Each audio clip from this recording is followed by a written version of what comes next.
مکہ کے ایک ایسے گھرانے میں آنکھ کھولنے والا بچہ جو اپنی دولت، سخاوت اور فہم و فراست کے حوالے سے جانا پہچانا جاتا تھا۔ اس بچے کے والد ولید کا شمار مکہ کے ممتاز افراد میں ہوتا تھا۔ وہ مکہ سے طائف تک پھیلے ہوئے بے شمار باغات کے مالک تھے۔ اہل مکہ انہیں العدل اور الوحید کے القابات سے پکارتے تھے۔ وہ عرب کا پہلا شخص تھا جس نے چوری کی سزا میں ہاتھ کاٹنے کی تجویز پیش کی، جو بعد ازاں اسلامی نظام میں بھی شامل ہوئی۔ فوجی مہارت میں بھی ولید کا جواب نہ تھا۔ یوں اس بچے کو دولت اور مذکورہ خوبیوں کا سرمایہ ورثے میں ملا۔ بچے نے بڑے شاہانہ انداز میں پرورش پائی۔ اس کے باوجود اسے مردانہ کھیلوں اور فنون حرب و ضرب سیکھنے کا جنون تھا۔ اس نے گھڑ سواری، شمشیر زنی اور تیر اندازی بچپن ہی میں سیکھ لی تھی۔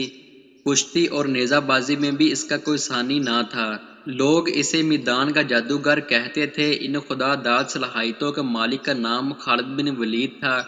میدان کھیل کا ہو یا جنگ کا، آپ اپنی ذہانت اور مہارت سے پانسا اپنے حق میں پلٹنے کے ماہر تھے۔ حضرت خالد بن ولید نے کشتی میں مکہ کے بڑے نامور پہلوانوں کو بچھاڑا۔ ایک بار مکہ میں کشتی کے مقابلے ہو رہے تھے۔ حضرت عمر فاروق رضی اللہ تعالیٰ عنہ، جن کا شمار شہر کے نامور کشتی لڑنے والوں میں ہوتا تھا، آپ کے مقابل تھے۔ دونوں ایک دوسرے کو بچھاڑنے کی بھرپور کوشش کر رہے تھے۔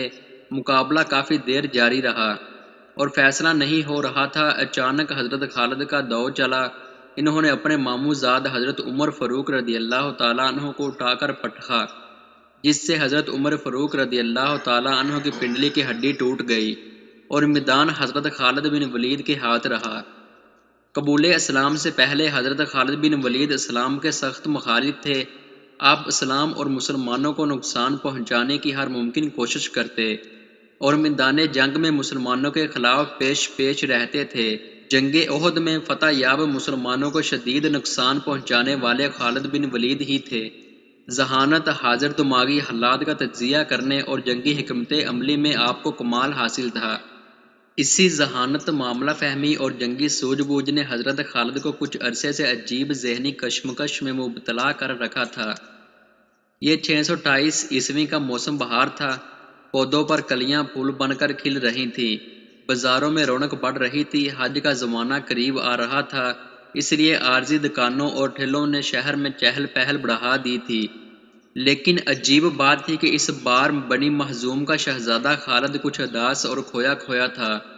وہ شہر میں منعقد ہونے والے جسمانی اور جنگی کھیل تماشوں کے مقابلوں سے بالکل لا تعلق تھا، جن میں وہ ہمیشہ بڑھ چڑھ کر حصہ لیتا۔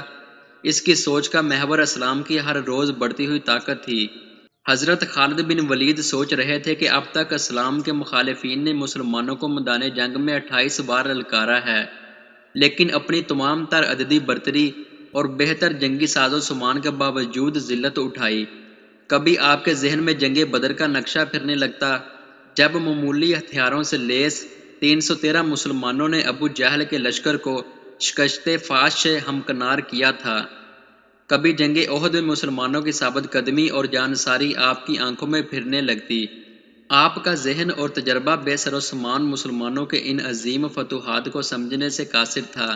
کبھی کبھی آپ سوچتے کہ کیا مسلمانوں کے ساتھ کوئی غیبی طاقت ہے؟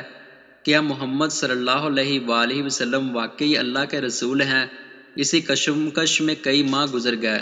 صلح حدیبیہ کو ایک برس بیت چکا تھا۔ معاہدے کے مطابق رسول اللہ صلی اللہ علیہ وآلہ وسلم اپنے جانثاروں کے ساتھ عمرہ کے لیے مکہ میں داخل ہوئے۔ حضرت خالد بن ولید الجھے ذہن کے ساتھ مکہ سے نکل گئے تاکہ وہ شہر میں مسلمانوں کے داخلے کا منظر نہ دیکھ سکیں۔ مکہ میں 3 روز قیام کے دوران نبی کریم صلی اللہ علیہ وآلہ وسلم نے خالد بن ولید کے بھائی ولید سے فرمایا، افسوس خالد میرے پاس نہیں آیا، اگر وہ آتا تو ہم اس کا پرت پاک خیر مقدم کرتے۔ خالد جیسے شخص کو اسلام سے دور نہیں رہنا چاہیے۔ ایک دوسری روایت کے مطابق رسول اللہ صلی اللہ علیہ وآلہ وسلم نے خالد بن ولید کے قبول اسلام کے لیے دعا فرمائی۔ حضرت ولید نے اپنے بھائی کو بہت ڈھونڈا لیکن اس کا کچھ پتہ نہ چلا۔ آخر ولید نے اپنے بھائی کے نام ایک خط لکھ کر ایک شناسا کے حوالے کیا اور درخواست کی کہ جب خالد آئے تو یہ خط ان کو پہنچا دیا جائے۔ دوسری طرف خالد بن ولید کے دل کی کیا حالت تھی، اور بھائی کے خط نے کمال دکھایا۔ اس حوالے سے خود حضرت خالد بن ولید فرماتے ہیں، میں اکثر سوچا کرتا تھا کہ مجھے پیغمبر اسلام صلی اللہ علیہ وآلہ وسلم کے خلاف ہر جنگ اور ہر محاذ پر ناکامی کیوں ہوتی ہے۔ پھر آہستہ آہستہ میرے دل میں یہ خیال تقویت پکڑتا چلا گیا کہ کوئی غیبی طاقت میرے دل میں محمد صلی اللہ علیہ وآلہ وسلم کے لیے جگہ بنا رہی ہے۔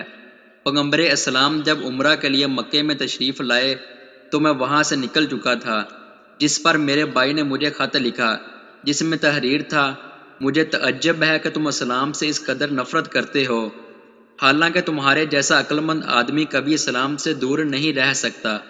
میرے بھائی، گمراہی کے اندھیرے سے نکل کر حق کی روشنی میں چلے آؤ۔ بھائی کا خط پڑھ کر میرے دل کی حالت بدل گئی اور میں رسول اللہ صلی اللہ علیہ وآلہ وسلم کے حضور حاضر ہو کر اسلام قبول کرنے کو بے تاب ہو گیا۔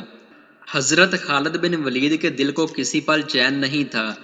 آپ نے مکہ کے کئی با اثر افراد کو حال دل سنایا، لیکن کسی نے قبول اسلام کے حوالے سے آپ کی حوصلہ افزائی نہیں کی۔ پھر آپ نے دل کا حال حضرت عثمان بن طلحہ کو سنایا، وہ قبول اسلام کے لیے آپ کے ساتھ دینے پر راضی ہو گئے۔